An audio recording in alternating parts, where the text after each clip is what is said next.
Hi යාළුවනේ ඔයගොල්ලෝ හැමෝම හොඳින් ඇති කියලා හිතනවා අපිත් හොඳින් ඉන්නවා අද අපි වීඩියෝ එකෙන් ගේන්නේ මේ දවස්වල අවුරුදු පහ වෙලා හන්ද පැණි කාලා ඇති වෙලානේ ඒ හින්දා අපි චුට්ටක් සැරට කෑමක් ගෙනාවා තම්නෙල් එකේ මේක ඔයගොල්ලෝ දැන් දැකලා ඇති අපි අද කොත්තු හදන්න යන්නේ බලමුද කොත්තු හදන්නේ කොහොමද කියලා අපි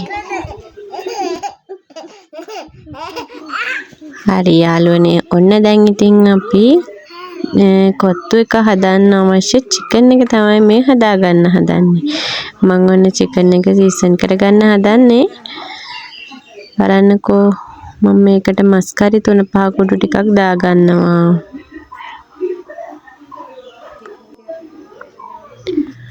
ඊට පස්සේ ගම්මිරිස් කුඩු ටිකක් ඔයගොල්ලෝ අවශ්‍ය ප්‍රමාණය වලට දාගන්න ඔයගොල්ලෝගේ රස අනුව සැර කන අයත් ඉන්නවා සැර අඩුවෙන් කන අයත් ඉන්නවා කාගුඩු චුට්ටකුත් දාගත්තා ඊළඟට ලුණු චුට්ටකුත් දාගන්නවා මේ වගේ ඔයාලගේ රස අනුවම දාගන්න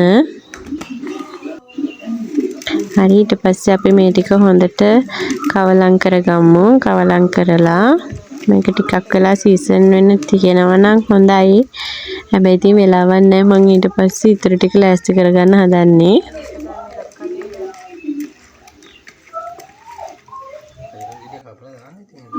හරි ඊට පස්සේ අපි දැන් ඔන්න භාජනයක් ලිපේ තියාගන්නවා ඒකට තෙල් චුට්ටක් වෙන්න දාගන්නවා ගොඩක් දාගන්න එපා චිකන් එක ඉදෙනකොට තෙල් ගතිය එනවා මේ තියෙන්නේ මම තලාගත්ත ඉඟුරු සුදු ලුණු ටිකක් තක්කාලි ගෙඩියක් රම්පේ කරපිංචා කුරුඳු එතකොට ලුණු ඒ ටික තමයි අපි දැන් මේ ටික තෙල් වලට එකිනෙක දාගමු මුලින්ම තලාගත්ත ඉඟුරු සුදු ලුණු ටික මේ වගේ තෙල් වලට දාගන්නවා මේ වෙලාවේ තෙල් එක රත් වුණාම තමයි දාගන්න ඕනි ඉඟුරු සුදු ලුණු ටික රන්වන් පාට වුණාට පස්සේ මම මේකට එකතු කරගන්නවා මිරිස් කුඩු හැඳි මම නම් ගත්ත චිකන් ප්‍රමාණය අනුව මම මේ දාගත්තේ ඔයගොල්ලෝ ගන්න චිකන් ප්‍රමාණය අනුව දාගන්න සාමාන්‍යයෙන් කොත්තු පැකට් එකකට චිකන් ග්‍රෑම් 500ක් විතර ඇති චිකන් වැඩි වෙන තරමට රසයි ඉතින් කැමති ප්‍රමාණයක් ඔයගොල්ලෝ දාගන්න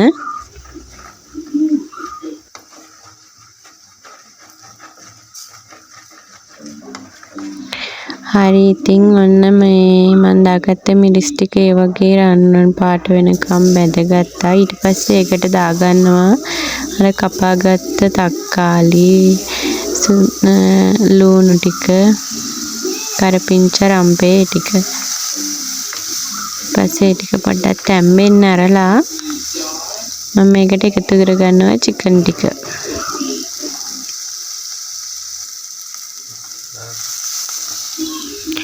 ඉතින් ඔන්න මම තව දෙයක් කියන්නත් ඕනේ මොකද චිකන් එක අපි එක විදියට හදා ගන්නවනේ ඉතින් ඒ කැමති විදියකට හදාගන්න චිකන් එක කරියක් වෙන්න ඒ කියන්නේ චිකන් හොද්දක් තියෙන්නත් එක්ක චිකන් කරි එක ඔයගොල්ලෝ කැමති විදියකට හදාගන්න මේ මං හදන විදිහ ඉතින් එක ක්‍රම වලට හදනවනේ සමහර තක්කාලි වෙනුවට මේ මොනවාද සියඹලා දානවා එතකොට තෙල් දාන්න නැතුව මිරිස් කළු වෙන්න බෙදලා අරගෙන මේ හදනවා අන්න එහෙම හදනවා ඉතින් කැමති විදිහකට හදාගන්න පුළුවන් චිකන් එක අපිට ඕනි කොහොම හරි චිකන් කරි එකක් තමයි හදාගන්න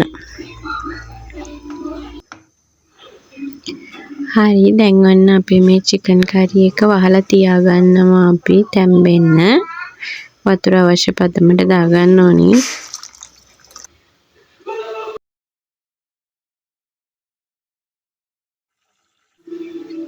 හරි දැන් ඔන්න ටික වෙලාවකින් අපේ චිකන් කරි එක මේ ගානට වගේ ඉදිලා තියෙන්නේ බලන්නකෝ හොද්ද ටිකක් තියෙන්න අපි මේක මේ ලිප ඔෆ් කරගන්නවා මොකද හොද්ද ටිකක් තියෙන්න ඕනි කොත්තුව හදාගන්න නම්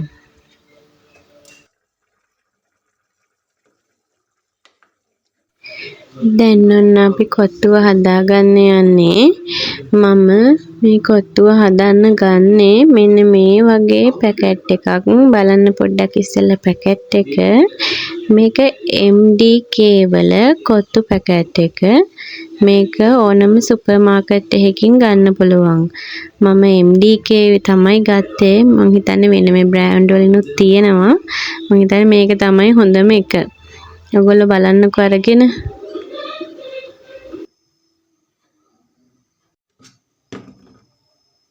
හරි දැන් අපි ඔන්න තාච්චියක් අරගෙන ඒකට තෙල් හරි එතකොට එක්ස්ට්‍රා බටර් ටිකක් දාගන්නවා. මම මේ වෙලාවේ දාගන්නේ තෙල් ටිකක් තමයි. මොකද එක්ස්ට්‍රා දාපුවාම පොඩි නිදිමත ගතියක් එනවා. කෑවට පස්සේ එන්නේ නිසා. හරි ඒකට අපි දාගන්නවා දාලාගත්තේ ඉඟුරු සුදු ලුණු ටිකක්. ඒ ටික රන්වන් පාට වෙනකොට දැන් මම මේකට එකතු කරගන්නවා හීන් වැඩි ලියාගත්ත කැරට් ටිකක්. ඒ ටික යන්තම් වගේ මේ තැම්බීගෙන එනකොට මේකට දාගන්නවා මම බිත්තර දෙකක්.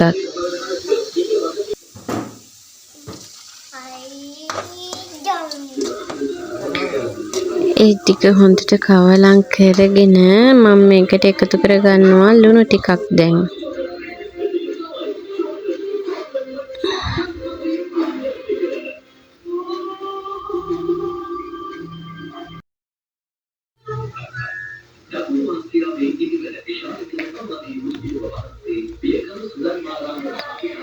හරි දැන් අපි මේ ටික හොඳට කවලම් කරගෙන ඒකට මම එකතු කරගන්නවා හීනියට කපාගත්ත ලීක්ස් ටිකක්.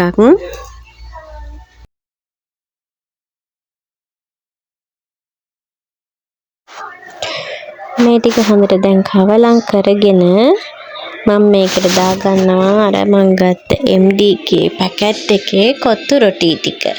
ඒ ටික ඒගොල්ලෝ කපලා හැමමයි තියෙන්නේ. අපිට මොකුත් කරන්න දෙයක් නැහැ. පැකට් එක මේකට මිශ්‍ර කරගන්න විතරයි තියෙන්නේ.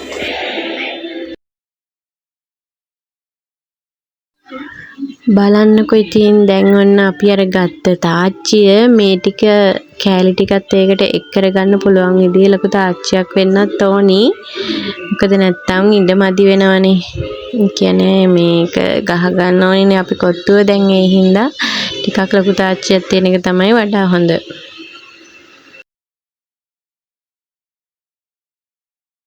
දැන් අපි මේක මෙන්න මෙහෙම හැන්දෙන් හොඳට කවලම් කරගන්නවා ඉස්සෙල්ලාම. හොඳට කවලම් කරගෙන දැන් මම මේකට දානවා අපි අර හදාගත්ත චිකන් කරි එක තියෙනවනේ. අනේ චිකන් කරි එක. බලන්නකෝ.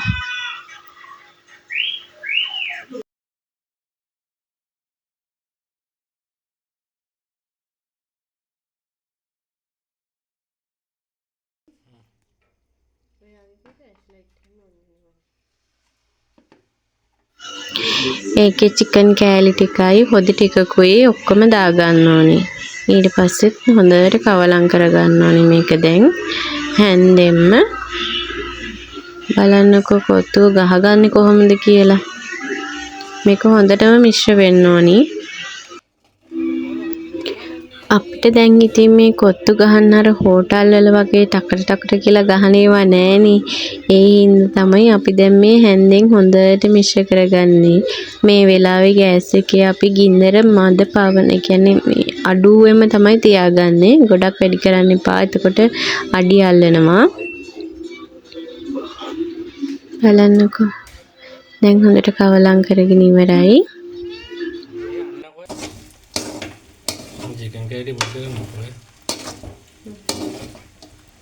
අපි වලං අල්ලන එකකින් හොඳට මේ තාච්චියේ අණ්ඩකින් අල්ල ගන්න ඕනේ. අල්ලගෙන ඉවර වෙලා මේ හැන්දෙන්න මෙන්න මේ වගේ ගහ ගන්නවා මේක. මේ බලන්නකෝ.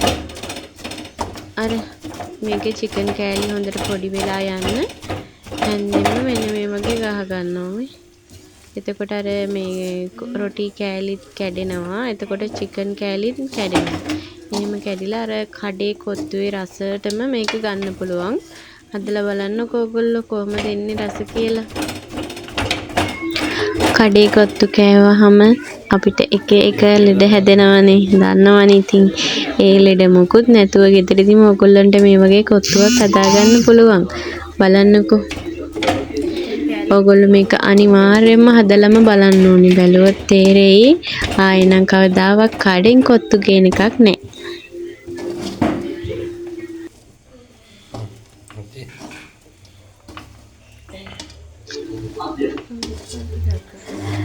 දැන් මේ කොත්තුව නම් හැදිලා ඉවරයි. දැන් අපිට තියෙන්නේ මේක පොඩ්ඩක් ලස්සන කරගන්න. ලුණු කෑල්ලක් එහෙම මේකට කපලා දාගෙන එතකොට සැර චුට්ටක් වැඩි කරගන්න ඕන නම් අර නයි මිරිස් කියන්නේ අන්න ඒව කෑල්ල ටිකක් කපලා දාගෙන ඒ වගේ ඔයගොල්ලන්ට අවශ්‍ය විදිහකට හදාගන්න පුළුවන්. තේරුණා නේද? එතකොට තව ඔයගොල්ලන්ට පුළුවන් මේකට සෝයා සෝස්, තක්කාලි සෝස් එහෙමත් දාගන්න. මේ වෙලාවේ මම දාන්නේ නෑ ඒ දෙකටම. අපේ ගෙදර කට්ටිය දැන් එච්චර කැමැත්තක් නෑ සෝස් වලට. ඒ හින්දා දෙකම දැම්මේ නෑ මං. ඔය දෙගොල්ලන්ට දාලා එහෙම කනවා ඉන්නවනම් එහෙම දාගන්නත් පුළුවන්. අන්න ඔහොම තමයි අපේ ෆයිනල් ලුක් එක. බලන්නකෝ. දැන් ඉතින් අර චිකන් එකේ හදාගත්ත එකේ අපි හොද චුට්ටක් ඉතුරු කරගෙන අන්න ඒකත් එක්ක මේක කන්න තමයි තියෙන්නේ. කෑමක් තමයි තියෙන්නේ. එහෙනම් යාළුවනේ ගිහින් ඉන්නම්. ඔයගොල්ලොත් මේක හදලා බලලා රස කියන්න.